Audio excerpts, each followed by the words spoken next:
De Hemelse getuigenis van Micah Anderson.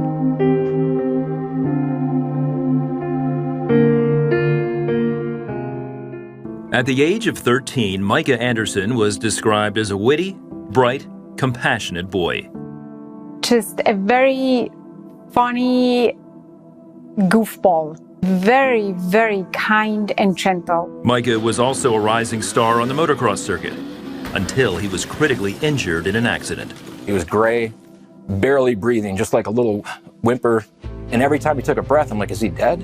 Micah was airlifted to the trauma unit of the closest hospital. The crushing injury of that motorcycle coming down on his head, I really didn't think there was any way that he could have survived that. We were hearing phrases like life support. We were being prepared, that there will be no recovery. I called family members, called friends, and I just couldn't even talk. Every time I tried to talk, I was like crying. I remember asking the Lord to please let Micah recover and be the way Micah always was. In the next days and weeks, Micah lay comatose, clinging to life. Family and friends and thousands of intercessors around the world rallied in prayer for him. We had millions of people praying for us. And from the very beginning, had that deep peace that even if Micah did not recover, that this is okay. The next few months were tumultuous. Micah's body convulsed constantly as his brain tried to heal. I remember we came to a point where we had to say, we're going to let him go totally, completely. We just laid it down before God and said, we're your servants, we'll do what you want us to do. It's not like that ended the grieving. No, not at all. I would sit right next to his bed. I would cry and cry and cry. Eventually, Micah's body calmed down, but he was still unresponsive with no signs of awareness. Doctors finally told the Andersons they had done all they could do. It was just his body. It was this blank expression on his face. Nothing, and that was it. They said, pretty much this is your new normal. 3.5 months after the accident, Micah and his family were sent home to face their new reality. Family and friends offered support, and the intercessors continued to pray. We had moments when we just didn't know how to go on. Just saying, God, I can't do this. The Lord kept telling us, I have given you grace today. That is sufficient. And I will give you grace again for tomorrow. Then suddenly there was a stunning new development.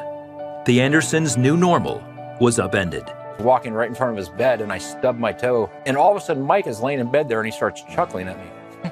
He starts going, He couldn't move, but he's just like, I sit down and start cracking some jokes with him. He's laughing at all the appropriate times. From that day forward, Micah was alert and responsive. Several months later, Micah delivered his first verbal message to his astounded family. He told them that after the accident, he met Jesus in heaven.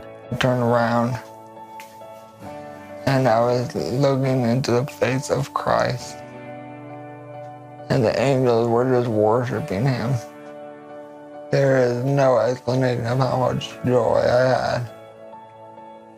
And he said, I'm going to send you back. I said, why? And then he said, they must know about my love and my Father's love for everyone, no matter what they have done. I will love them and forgive them and accept them if they come to the cross. Today, at 21 years old, Micah never misses an opportunity to share the love of Christ with everyone he meets. Debbie Kirkland will never forget her encounter with Micah.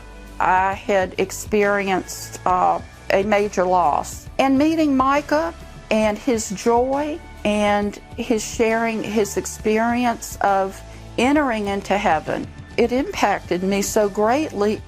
When you ask Micah how it feels that his story brings hope and healing to so many lives, he humbly replies, It means beside the world to me, knowing that I am fulfilling my job well. And when asked how he is joyful and content living with physical limitations, Why would I spend my time here and get other people sad or depressed or disappointed when I could elevate them and make them feel the joy and the love that I did in heaven? The perseverance, courage, and faith of the Anderson family is also changing lives. They say it's Micah himself who inspires them and gives them an overwhelming peace about the future.